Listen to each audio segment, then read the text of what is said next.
اهلا بيكم. معاكم دينا خلاف، لايف كوتش، مدربه الوعي الذاتي والتطوير الشخصي، اخصائي ارشاد نفسي. تعالوا النهارده اكلمكم عن الصوت اللي طول الوقت عمال يقول لك انك فاشل، انك مش قدها، انك مش هتقدر. خليك في المضمون وخليك مكانك.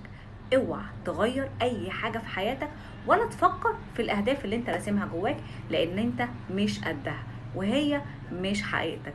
تعالوا نتعرف على الصوت اللي طول الوقت بنحسه ان هو احنا بالفعل، وهو لا يعني ليا اي شيء. ده هو صوت موجود جوايا واتربيت عليه من وانا صغير، بدا يكبر وينمو جوايا لحد ما بدات اصدقه واصدق اني انا هو الصوت ده.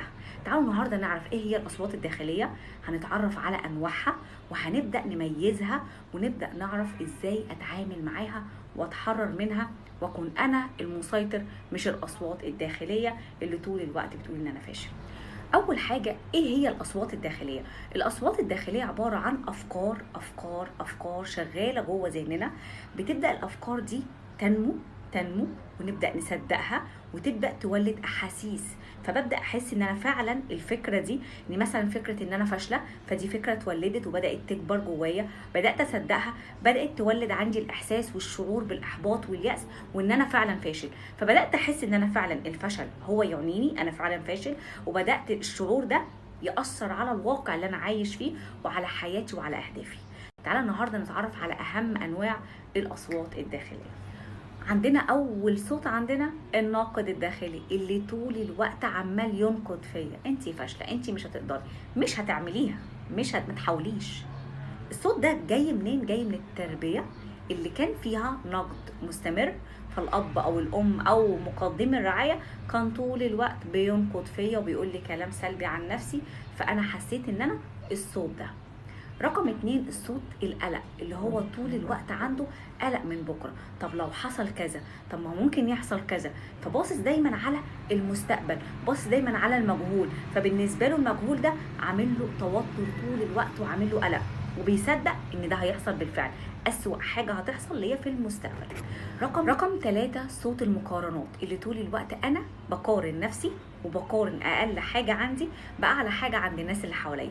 دايما شايف ان انا قليل قوي ومش هقدر اوصل للمكانه دي او للشخصيه دي، لان انا طول الوقت كنت بتقارن ببنت خالتي، بابن خالتي، بابن عمي، ببنت عمتي وهكذا. فانا طول الوقت عايش بمقارنات، شايف ان انا قليل طول الوقت بسبب اللي انا اتربيت عليه ونشأت عليه. الصوت رقم 4، صوت الضحيه. انا ضحيه المجتمع، انا ضحيه الظروف. الصوت ده اللي بيخليك طول الوقت بتهرب من المسؤوليه. الصوت بقى الجميل اللي احنا نفسنا نكبره ونصدقه لان هو ده الحقيقه، الصوت الداعم. صوت الداعم اللي بيقولك انت قدها، انت هتقدر، انت قويه، انت تستحقي ده. الصوت ده محتاجين نسمعه كويس جدا لان هو صوت واطي جوانا. محتاجين نعلي الصوت ده ونبدا نصدقه ونبدا نكبر فيه جوانا، عشان هو ده اللي هيوصلني لاهدافي. طيب الاصوات دي اصلا ظهرت ليه؟ ظهرت نتيجة التربية اللي احنا تربيناها من الطفولة. قلنا في نقد طول الوقت مستمر، في تربية صارمة وحازمة، في طول الوقت مقارنات فجايالي من الطفولة وتجارب الطفولة. رقم 2، التجارب بقى اللي انا مريت بيها في حياتي. انا ممكن اكون فشلت اكتر من مرة، فبدأت احط ان الفشل ده هو انا. فطول الوقت انا التجارب اللي مريت بيها، ممكن تجربه هجر حصلت لي، حصل لي رفض، حصل لي اي صدمه في حياتي، فبدات اصدق ان الحاجه دي هو انا. ممكن كمان ضغط المجتمع، طول الوقت المجتمع عايزني اكون كامله في كل حاجه، طول الوقت المجتمع عايزني انجح بسرعه، فببدا ان انا ابص على المجتمع واحس ان هو ضاغط عليا، فعشان كده بيولد عندي الصوت ده.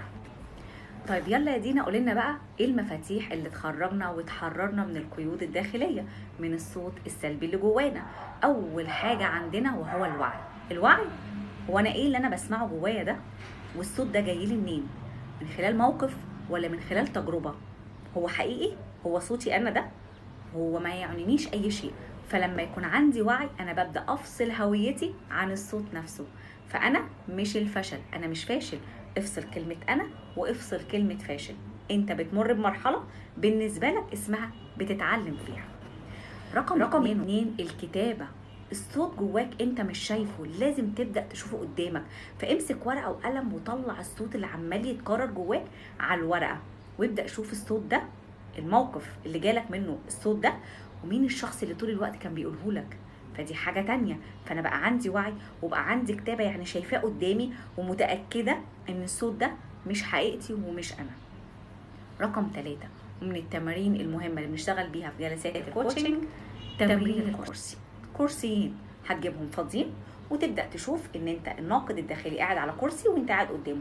يلا سمعني، حابب تقولي إيه؟ أنت فاشلة؟ أنت عمرك ما هتقدري توصلي للمكانة دي لأن أنت قليلة في حاجات كتير؟ أنا سامعاك كويس جدا بس عمري ما هصدقك لأني أنا عرفت حقيقتك أنت جاي منين. الصوت ده لا يمثلني. فأنا بدأت أكون عندي وعي، بدأت أحطه قدامي مش جوايا، فبدأت أشوفه. لا ده أنا كمان بكلمه وشايفاه قدامي كأنه موجود على الكرسي اللي قدامي. خلي بالكم يا جماعة، الأدوات دي من أحسن الأدوات اللي تحررك من الصوت اللي جواك، اللي تبدأ تقولك فعلا أنت مش حقيقتك الفشل، ولا حقيقتك ان انت شخص مش قدها، ولا حقيقتك ان انت شخص تفضل قاعد في مكانتك والناس بتوصل وبتجري على اهدافها وانت قليل واقل من اي حد موجود. انت عندك قوة داخلية، بس طول الوقت الفشل والاحباط والحاجات اللي احنا اتربينا عليها السلبية هي اللي بتحطمنا وبتغطي على القوة الحقيقية اللي جواك. انت انسان خليفة الله على الارض وليك رسالة دور عليها. الشيطان بيعمينا عن رسالتنا الحقيقية اللي احنا جايين عشانها. انت جاي ليك رسالة. طول ما انت لابس نظارة سودة وعمال تبص على السلبيات اللي حواليك او تبص على السلبيات اللي في نفسك وعمال شغال نقد في نفسك، عمرك ما هتوصل. ابدأ اقلع النظارة السوداء وابدأ شوف نفسك بالنظارة الحقيقية والصوت الداعم ان انت قدها، وان انت خليفة الله على الارض، وان انت فيك نفخة روح ربنا جواك. ودي اكتر حاجة تقول قد ايه انت المفروض تكون انسان عظيم، لان انت جاي من اله عظيم، اله الكون ده كله جايبك عشان قصدك في مهمة، وهي ان انت تكون خليفة على الارض. فانت ولا الاصوات الفاشلة ولا الاصوات السلبية اللي طول الوقت بتهدم فينا وبتهدر فينا. انت حاجة قوية. ابدأ دور وابحث انت مين. كان معاكم دينا خلاف، شكرا جدا ليكم. ولو حبيتوا استشارة او مساعدة انا بسيب لكم رقم الواتس على الفيديو، تواصلوا معايا ان شاء الله باذن الله اقدر افيدكم. شكرا جدا ليكم.